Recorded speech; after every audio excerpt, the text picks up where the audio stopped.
Welcome everyone to Patricia Lauzon's Capstone Defense. Congratulations for getting to this point. This is the culminating moment, a huge moment in the course of doing your MCM program. One step left afterwards, it's convocation. But we're very happy that you're here and that we're here with you. The way I'll just give the rules of the road for today. I'm the chair of the session. I'm Dr. Alex Sevigny. I'm a professor in the Department of Communication Studies and Media Arts. Today, we will start with a presentation from our defender, Patti, who will speak for 25 minutes. If you go a little bit over, it's not the end of the world. Nobody's going to cut you off. So don't get too anxious if you feel you're butting up against time. Obviously, it's better if you finish within 25 minutes. After that, we'll have a question period. The question period will start with your Capstone supervisor, Dr. Terry Flynn, and then we'll ask a question or two, and then we will go to your second reader, Professor Dave Schultz, who will also ask questions. I have the right to ask a question if I want, as chair of the defense. Then we'll go through a second round of questions with in the same order. And once your thesis, your capstone committee is satisfied, that they've asked you all the questions that they want, we'll turn to the gallery. So people in the gallery, as I like to say, sharpen your pencils. Often the best questions come from the gallery. So yeah, you're welcome to make comments, words of encouragement, or ask questions of our capstone defender. After that, we'll put everybody in a room who isn't on the committee, and we'll deliberate for a few minutes, maybe 5 minutes or so, and we'll come back with a verdict. All right. So without further ado, it's 9:02, so you can have until 9:28 to finish your to do your capstone presentation, and the floor is yours, Patti. Thank you. Thank you, Alex. I'm really excited about the presentation today. Good morning, everyone, and thank you for joining us today as we talk about, of course, as soon as I said good morning, my French bulldog started to bark. As we talk about cultivating leadership skills to excel in a post-pandemic landscape. Whoops, I'm sorry. So today I'm going to take you through the journey that led me to this research topic. I'm going to set the stage a little bit for the research itself, tell you a small bit about the research, the literature review, research methods, and of course, the results of my research, along with some recommendations specifically for practitioners moving forward.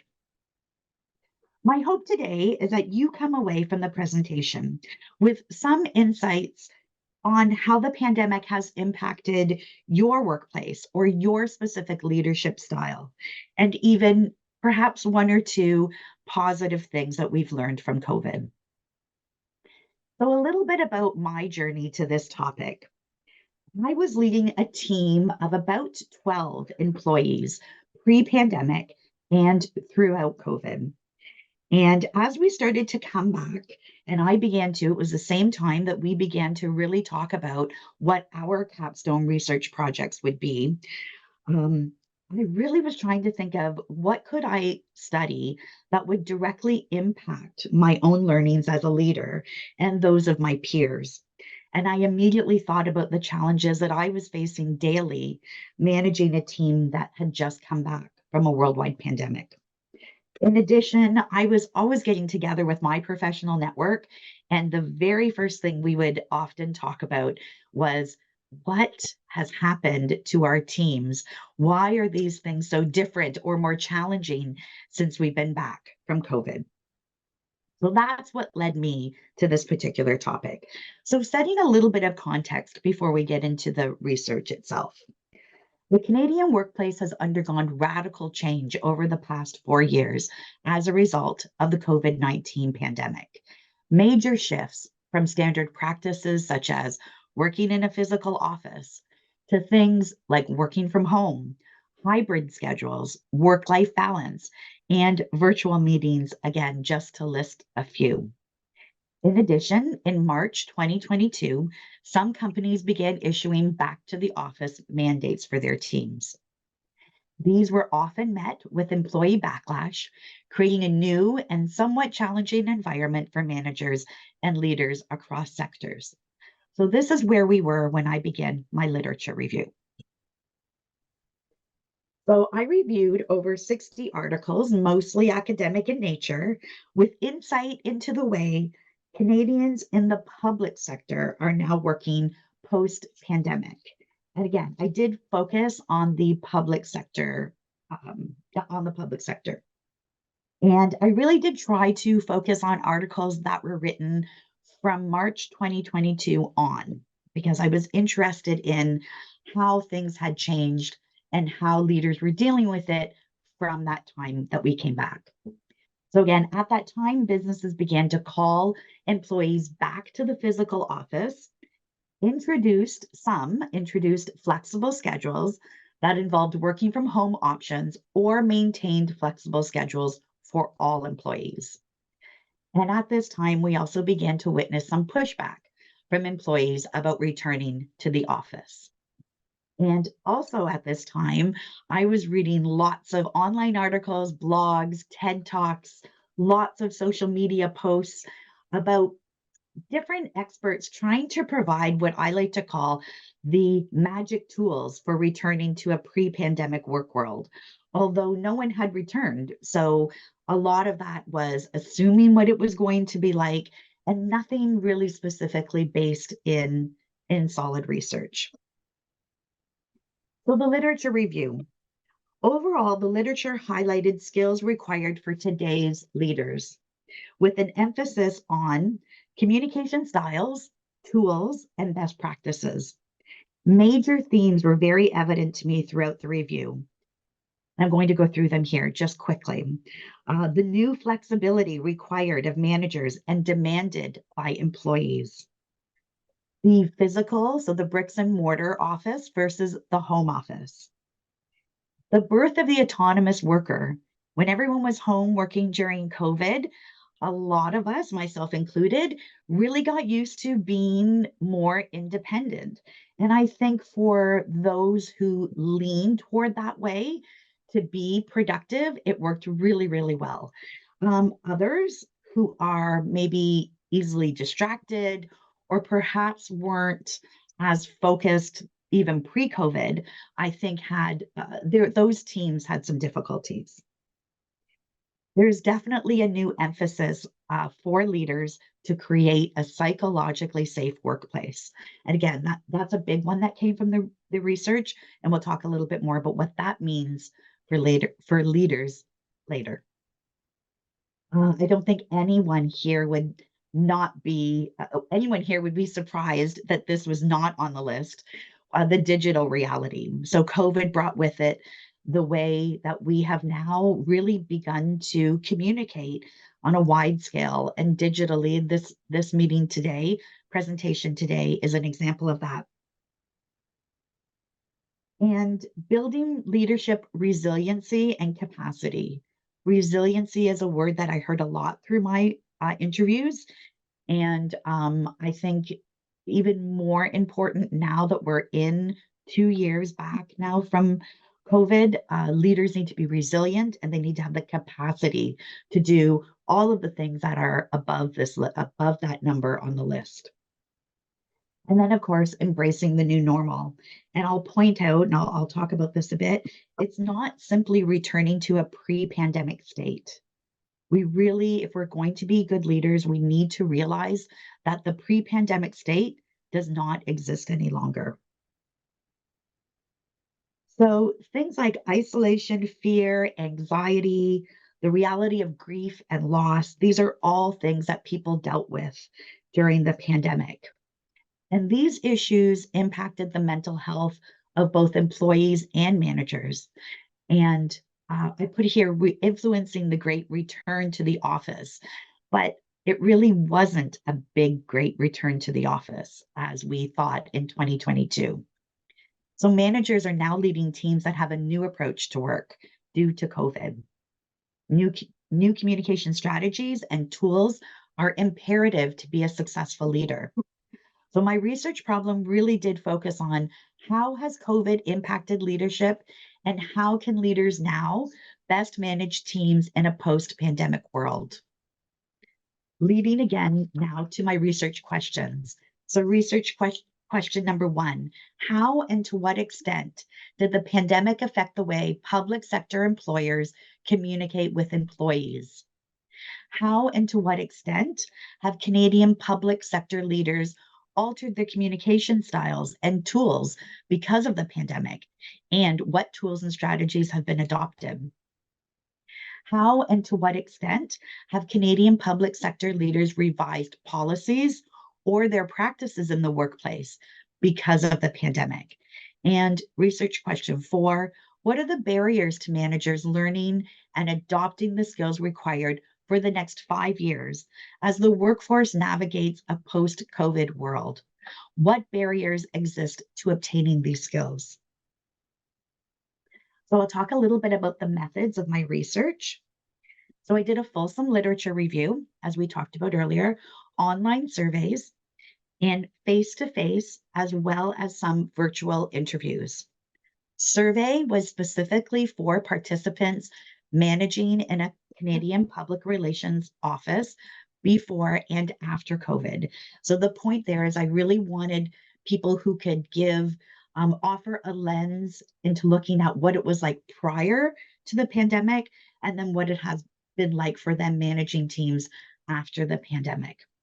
And the first question of the survey asked that question, and then if participants didn't fall under that, they weren't permitted to go further in the survey.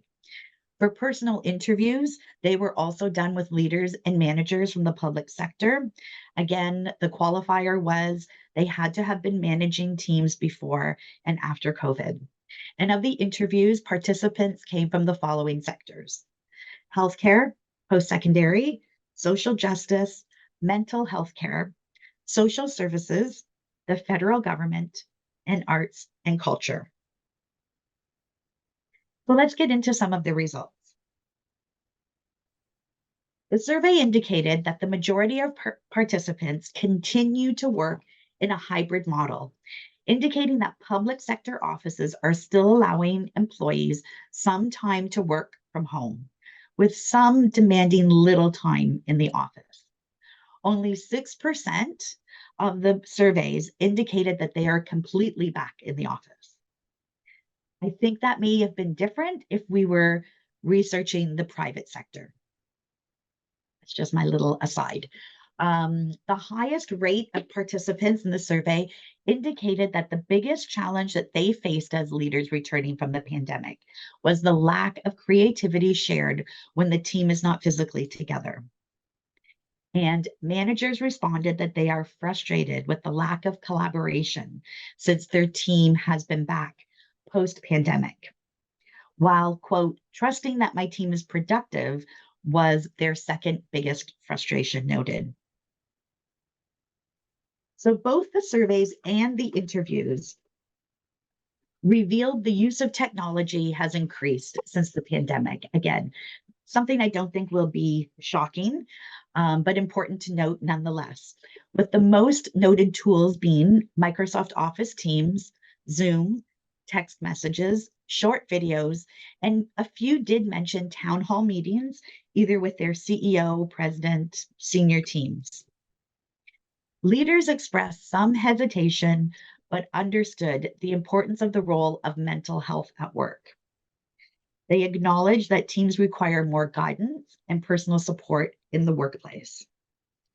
And a lot of these discussions resulted for the interviews in talking about the number of communications that are now required by teams. So some of their teams need a couple text messages on one topic. If they're working on a project, they need multiple emails or a few, let's jump on a Teams meeting. A few managers said that they're feeling that their staff need more of that since the pandemic than less. or what they were used to doing pre-pandemic. I pulled a few quotes from my research because I think that these are, they offer better insight into what managers and leaders are experiencing post-pandemic than what I could have written. So a few quotes. One manager said, some people still want to hide behind their computers and require explicit information to ensure that they are accurate. So again, requiring a little bit more hand holding, which of course, as leaders, that takes more of our time. But it is it's, I think, a really important piece and something that repeatedly was said to me during the interviews, during the research. Another quote, it is almost like people have forgotten how to think outside the box or for themselves. And another manager said, adapting and juggling everyone's preferred method of communication is a challenge. One manager said, we try to encourage everyone to be in the office one day, the same day, each week for collaboration and communication. And I'm sorry, let me just go back up there. An executive director said, I always lead from a flexible perspective, but there is just so much collaboration required on our team that it is hard when we are not all together. And we may have gained some productivity, we have lost creativity and the energy that came when staff worked on a task or a project together. So major themes from my research. A reminder about the importance of intentional two-way timely communication. This is something that in the MCM program and throughout my studies, it has been always the foundation that we talk about for good communication. And as communicators during COVID, I think it offered, and again, this is what the research showed, it offered an opportunity to be at that senior table because a lot of the senior leaders were looking toward their comms people to help craft messages around during COVID. The need for collaboration in the workplace. The pandemic did offer us, so here's one of the positive things that potentially came from COVID, an opportunity to build strong teams. And this was something that a few of the directors said to me in the interview. So even though we think when we came back that the teams were perhaps a little bit more disjointed and not so collaborative, in fact, when we were all working together at COVID, we were able to get to know our colleagues and our teams in a more personal manner. Many people were doing work from their kitchen tables, from their decks, from their home offices like I am today. And you got to see children and pets and it was a different way to get to know, a more personal way to get to know your colleagues. And so there was an opportunity, and I think a lot of teams did come back stronger post-pandemic. I think the challenge now for leaders is to maintain, how do you keep that teamwork going, or the sense of team going? Customizing communication to employees, looking at different employee groups as different audiences was realized and practiced for success during COVID. And again, we talk about that as communicators all the time, how important it is to make sure you're messaging, you're crafting your message to a specific audience. It is a little bit, I think what I've heard anyhow from HR professionals, it is a little bit more work. But if they're working with their comms team, I think what they found during COVID is that is a very successful tool. Check my time here. Okay. Trust, one of the biggest words, probably. I was glad that pivot wasn't the word I heard constantly in my research, but trust was probably the biggest word I heard repeatedly during the research, the lit review, the surveys, and the interviews. So trust is even more important, especially when teams are not physically together. And then an interesting piece that came out through the interviews is that managers and leaders are saying now that since we've been back, workload and pace have increased. And there's lots of different theories for this, but we can probably look toward the concept, although I think it's a myth and not a reality, but the concept that when we were at home working during COVID, perhaps we weren't taking on as many projects or working as quote unquote fast as we used to. I think productivity during COVID in my own personal experience was quite high. But coming back, there are definitely higher demands that we're all dealing with. So now let's talk about recommendations. Sorry, what does this mean? So again, highlighting the four areas that um, were very evident from the research, the importance of the employee-employer relationship, looking at hybrid and work from home schedules, which many employees are now demanding, especially if you are recruiting and trying to retain talent, and new communication technology.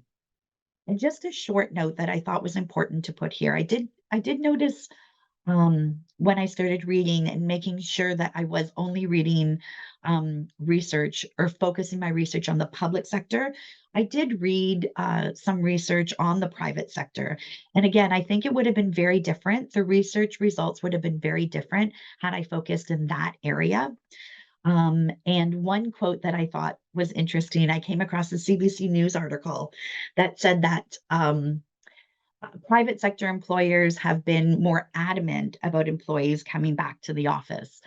And one CBC News article said that public sector employers tend to second guess themselves more than their private sector counterparts, which I suppose in some ways, I've worked in public sector for my entire career. So in some ways, that's probably true. The recommendations. Trust. Public relations theory expresses that trust is one of the most important aspects of any successful communication. Relationship management, that's really what we're doing. And relationship management strategies result in the building of the outcomes of these relationships, which include control, mutuality, and commitment. We cannot overemphasize how important trust is in today's workplace, both for employees to trust their leaders and, of course, leaders to trust their team. Flexibility may be the most significant outcome of the pandemic as it relates to employee relations, whether it be flexibility in creative work, flexible deadlines, work from home schedules, or the flexibility to work non traditional hours, allowing for the care of a sick child or an ailing parent. Today's employees are not willing to sacrifice home and health for work. That was something they learned during the pandemic. And good leaders understand and accommodate this when possible. Employees demand work-life balance. They are hardworking but not willing to sacrifice their physical or mental health for work any longer.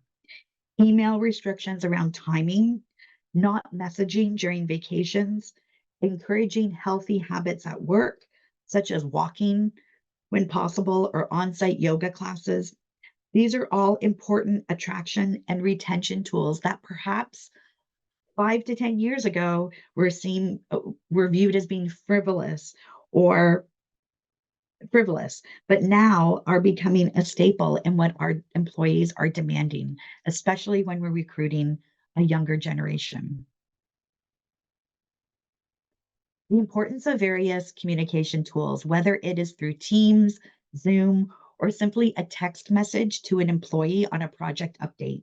Leaders need to be comfortable utilizing different tools within their teams.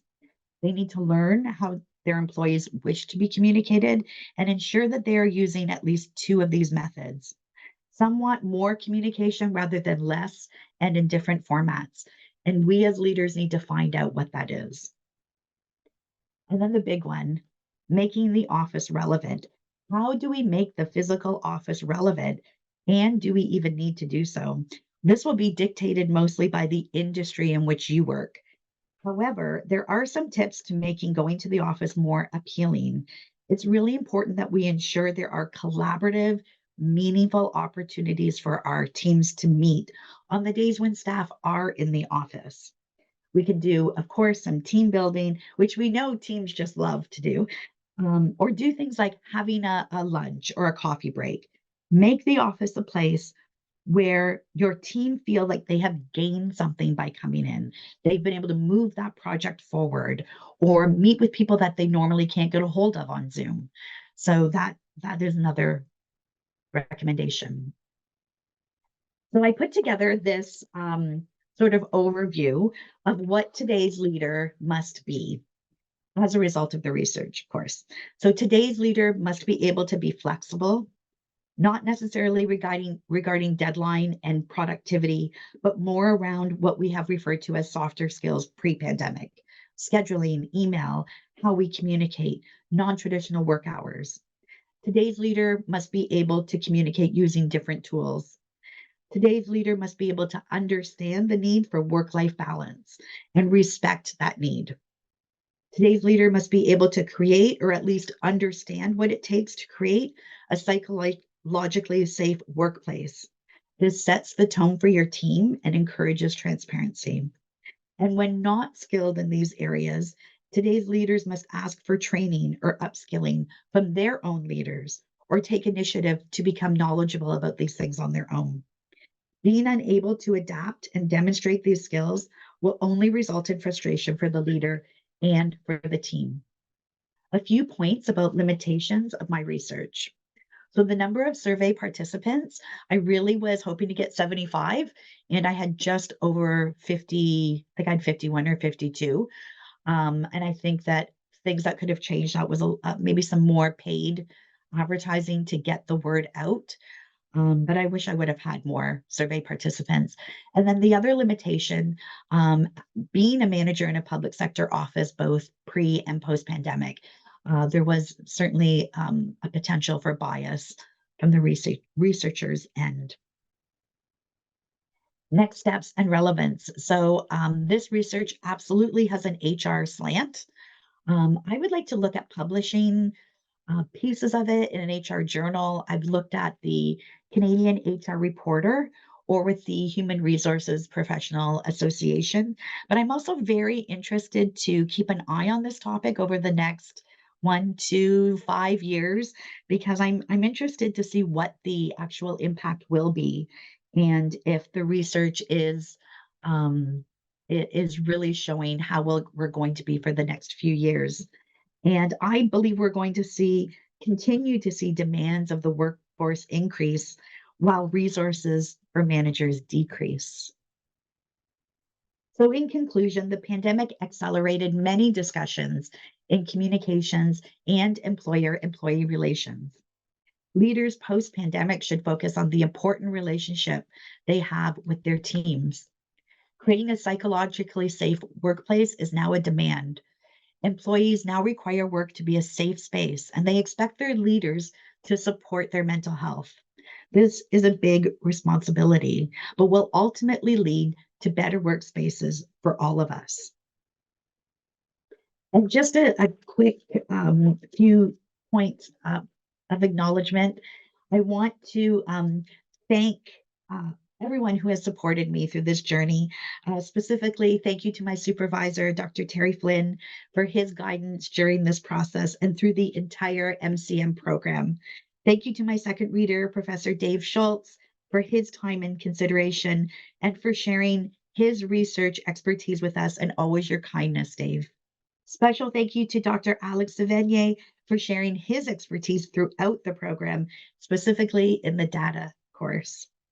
I want to thank my family and friends who have been without me for a few family days, Thanksgivings, Father's Days, specifically my husband, Mark, and our two girls' daughters, McKenna and Maya. I've had great employers, past and present, specifically Dr. Vincent Georgie, who actually wrote my application for the MCM program and has been a fantabulous support for me through the whole 2 years. I've had such an amazing journey through the MCM program. In the very first week of residence, we were virtual. Terry gave us lots of advice during that week. But one of the things that I wrote down and put on my desk, and there's a picture of it right there on the screen. It's still sitting there right now. Do not take your foot off the pedal. And that has been on there for more than 2 years now. And Terry, it's actually become a bit of a joke in our house because whenever I'm tired or a little whiny about, oh, I have to go down to the office and work on MCM, my girls would say, but mom, you can't take your foot off the pedal. So thank you. And I'm happy to take questions. Great. Thank you very much for that wonderful presentation, Patti. Um, we'll without further ado, we'll go right to questions. So, Dr. Flynn, as supervisor, your first question is yours. Patti, the first thing you can do is take that off your stand. Well done. Congratulations. Yeah. I'm so very happy that you've been able to, to follow that philosophy, because obviously it's got us over some pretty difficult times in both, online and in person as well. And I know this program is pretty intense. And so, keeping that kind of mantra is really critical. So congratulations. Really well done study. Good to show that even in terms of your desire to publish this, you're looking beyond just the regular suspects, just the communicators, and looking at where this research can have meaningful impact to people in the public service. In this case, because you use your data from the public service in that respect. So well done, congratulations, and congratulations to your family for keeping you motivated as well. So one of the questions so what's the biggest surprise? I mean, you went in with this having been, on the front lines of the pandemic and the change, and in a leadership position as well, and managing staff. But what's the biggest surprise in your data that you identified? I think the biggest surprise to me, in particular in the interviews, was that so many leaders, so many directors hadn't really thought about the psychologically safe workplace. And part of this could be because prior to joining the university, I worked for Canadian Mental Health. And I worked in that job for quite a while, almost 10 years. And so that was just part of the everyday discussion in our office.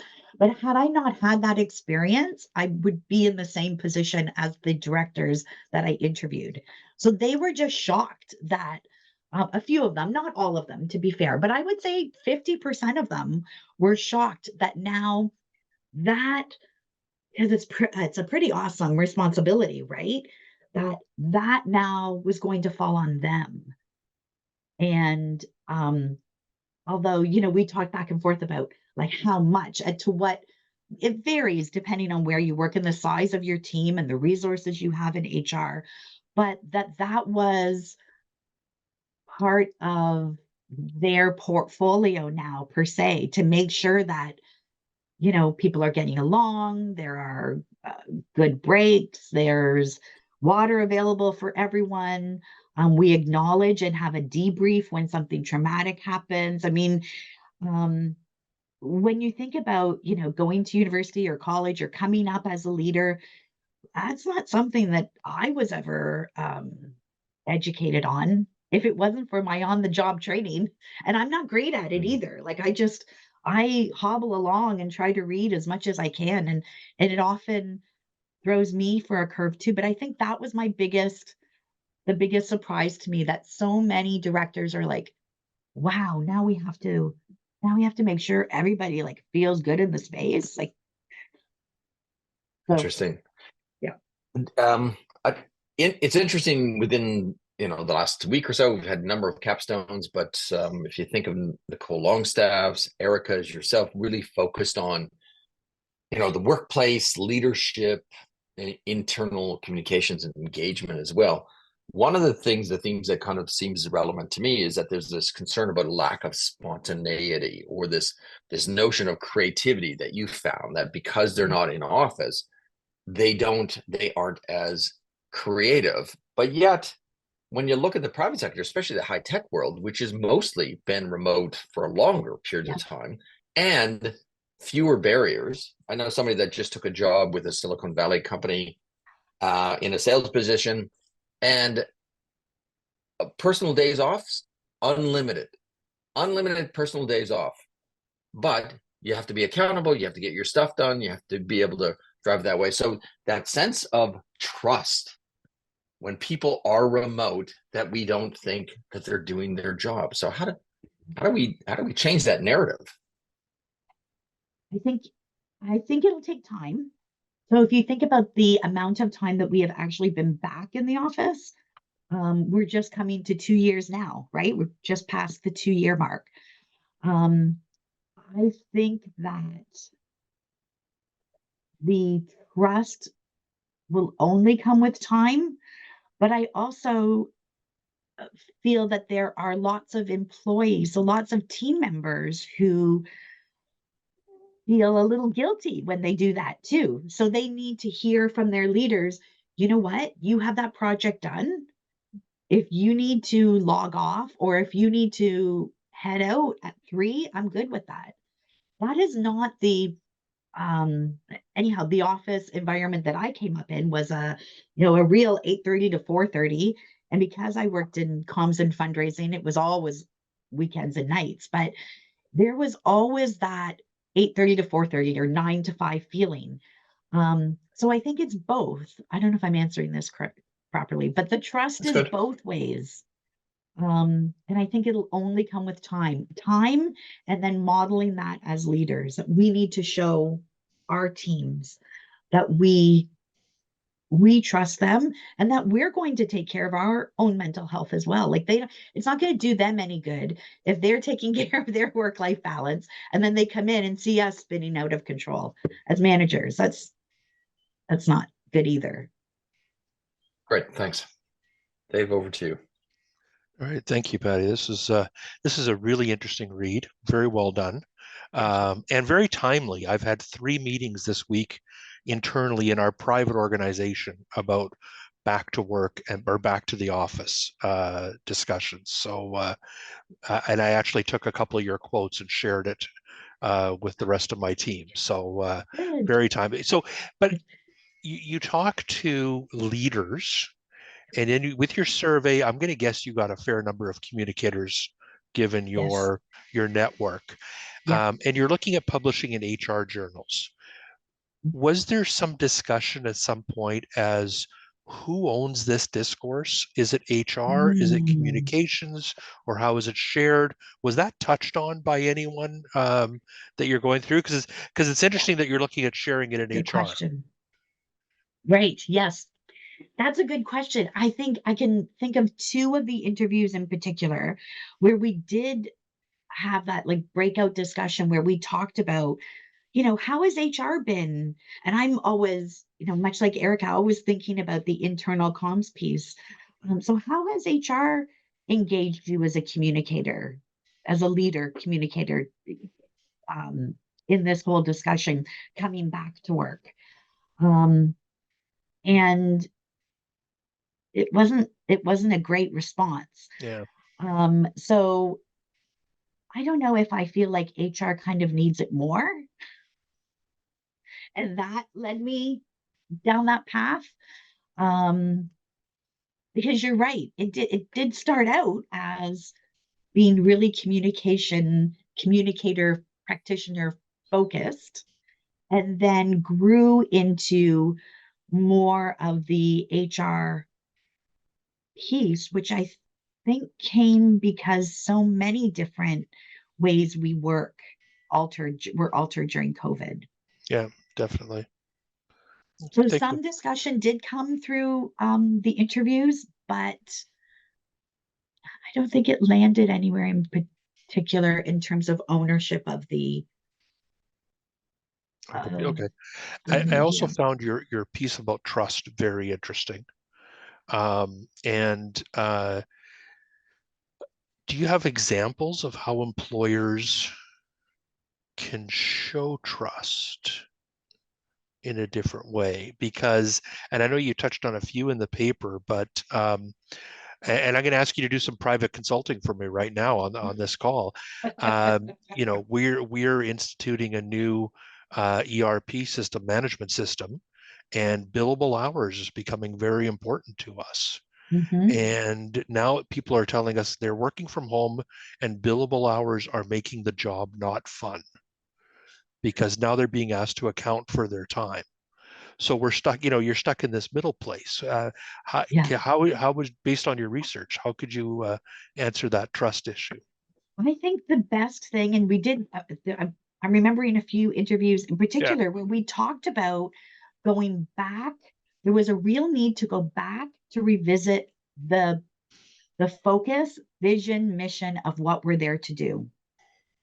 So yes, we want to, for an example, we like the ability of working from home, but that perhaps our teams needed a friendly, and I do really mean that sincerely, a friendly reminder about why they are there. yeah, So, and that means celebrating successes, right? When they're doing great projects, um, getting them excited about new projects that they're taking on for you.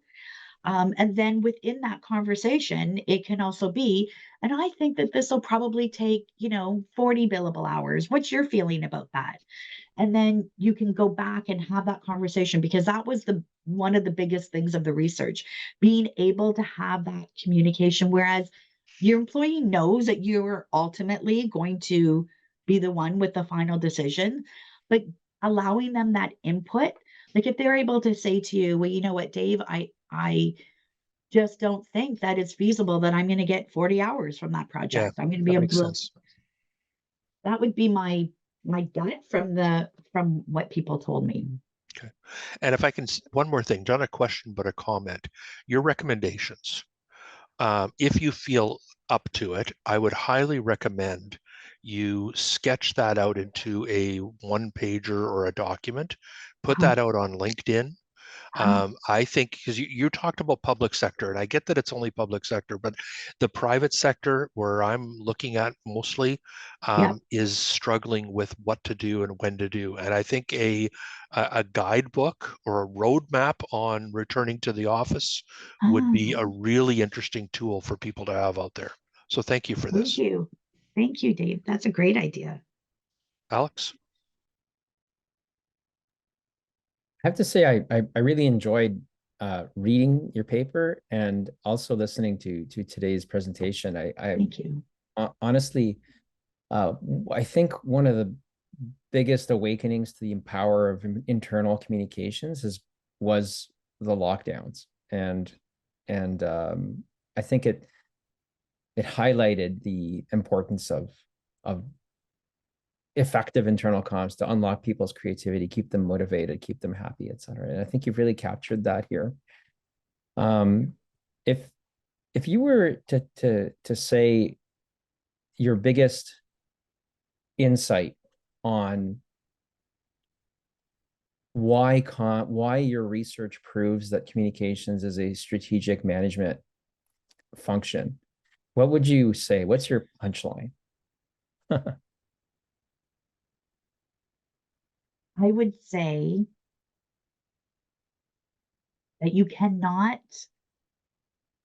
maintain a successful organization, fulfill your mission and vision as a business or as a public sector not for profit. You can't do that without effective stakeholder communication at all levels. And you can't achieve that without really, really good comms, without a good comms team and having someone or a few people from that team at the senior table. You just can't, it can't be done. Great. That, Yeah, that's a powerful statement. Thank you. And I think your research backs that up. Um, uh, Now I'm happy to go back to Dr. Flynn. No, I'm good. Dave? I am good as well. All right. So then let's go to the gallery. Anybody have any questions, comments, thoughts to share with Patti? You're welcome to. We've had silence the last few of these. Oh, here we go. Hi, good morning. Yeah, I'm happy to jump in here. I just like to say this was very enjoyable. I enjoyed it all. Congratulations, Patti. I know you've done a lot of you. work. Yeah, very relatable. So I work in the US, not in Canada. I was not part of your data set. No, And I you were work in the not. private sector, not in the public sector, but at the same time, a lot of this is so relatable. So a lot of themes, a lot of what your findings, I'm sure, carry over to the private sector and to US versus Canada. And I agree completely with Dave that I think if you were to summarize some of these tools and put them out there, that would be wonderful. I think you'd have a lot of interest in that. So my question is, and maybe it's a little too in the weeds, but I was wondering in your interviews or in your surveys, and maybe it falls under the customizing communications, but I wondered if there were any generalizations or comments on communicating with staff based on their years of experience in the workforce, those real entry level people versus people that had many years That's a good working. question. That's a really good question. We did talk a little bit in the interviews about onboarding. I didn't focus much on that in my paper, but the idea of, although we did talk a lot about recruitment and retention. So I guess the importance of when you onboard new employees to make sure that, you're clear about, okay, at our organization, we use Teams, and I don't expect that you'll have 500 emails because we communicate on Messenger quite a bit.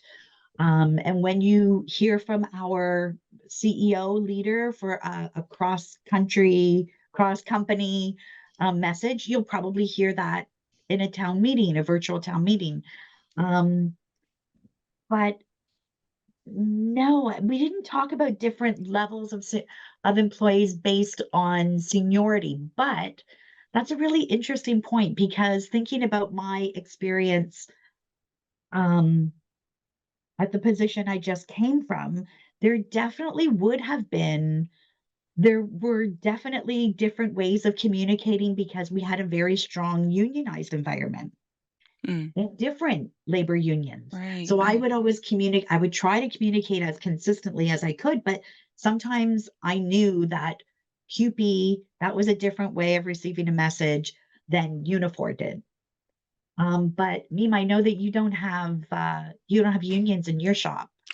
No, but we did onboard specifically, very specific example, right at the Yep, pandemic. I onboarded a couple junior right out of university, their yep. first job, and they came in, we handed them computers and sent them home. And it was, I think it was really difficult for that, part of the workforce just starting, and then Yep. they're sitting in their rooms at home working. So But yeah, you could now have the opportunity then to say, okay, we've been back for 2 years. right. Get that group together, assuming most of them are still with you, and go through, how is this? Yeah. So you've been here for this long. How has this been working? Can we change this?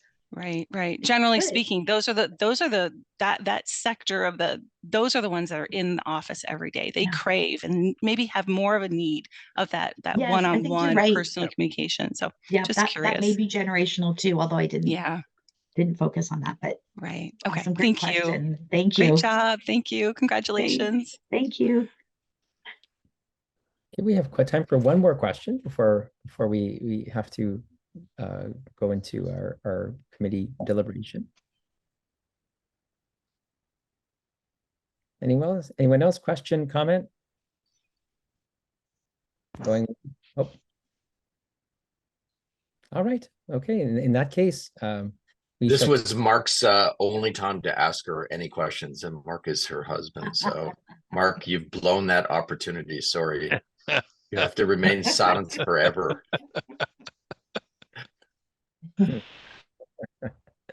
Okay, right. I will put everybody else in breakout rooms. And then what we'll do is we'll call you back. We'll bring you back once we've finished deliberating. Should be a couple minutes. Okay, thank you.